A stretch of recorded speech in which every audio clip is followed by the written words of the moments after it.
Praise God. പ്രിയരെ, അത്യുന്നതനായ ദൈവത്തിന് ക്രിസ്തുവിലുണ്ടായ മക്കൾക്ക് കിട്ടുന്ന ഫലം എന്ത്? ഒന്നാമത് 1 യോഹന്നാൻ 3:9. ദൈവത്തിൽ നിന്ന് ജനിച്ചവൻ ആരും പാപം ചെയ്യുന്നില്ല. ദൈവത്തിൻ്റെ വിത്ത് അവനിൽ വസിക്കുന്നു. ദൈവത്തിൽ നിന്ന് ജനിച്ചതിനാൽ അവന് പാപം ചെയ്യാൻ കഴിയുകയുമില്ല.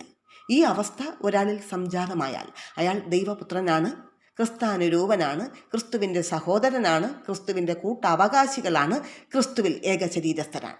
രണ്ടാമത് യോഹന്നാൻ 5:19. പിതാവ് ചെയ്ത് കാണുന്നതല്ലാതെ പുത്രന് സ്വതേ ഒന്നും ചെയ്യാൻ കഴിയുകയില്ല. നമ്മുടെ സ്വർഗസ്ഥ പിതാവ് ഏകനായി പ്രവർത്തിക്കുന്നു, എല്ലാം സ്വയമായി ചെയ്യുന്നു. പിതാവായ ദൈവമാണ് സകലത്തിനും കാരണഭൂതൻ. സകലവും ആ പിതാവിൽ നിന്നാണ് ആരംഭിക്കുന്നത്. എന്നാൽ നാം വചനത്തിൽ കേട്ടതുപോലെ തൻ്റെ പുത്രനായ ക്രിസ്തു സ്വയമായി ഒന്നും ചെയ്യുന്നില്ല. ദൈവപുത്രൻ പ്രവർത്തിക്കുന്നത് ത്രിയേകമായിട്ടാണ്. പിതാവിൻ്റെ ആത്മാവ് പുത്രന് കൊടുത്ത് ദൈവ ഇഷ്ടം പുത്രനിൽ ചെയ്തെടുക്കുന്നു. അതാണ് ത്രിയേക പ്രവർത്തനം.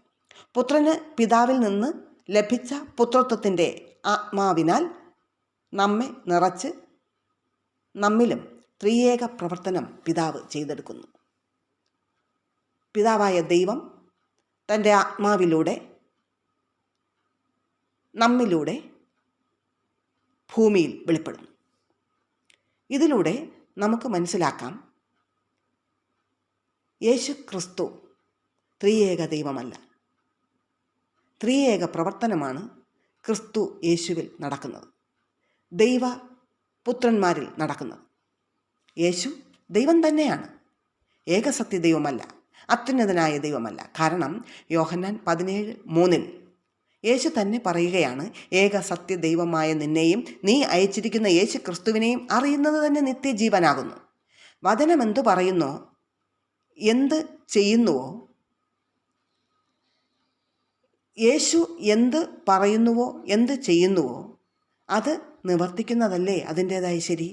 റൈറ്റായി പ്ലാന്റ് ചെയ്താൽ റൈറ്റായ പ്രോഡക്റ്റ് ലഭിക്കും. Praise God.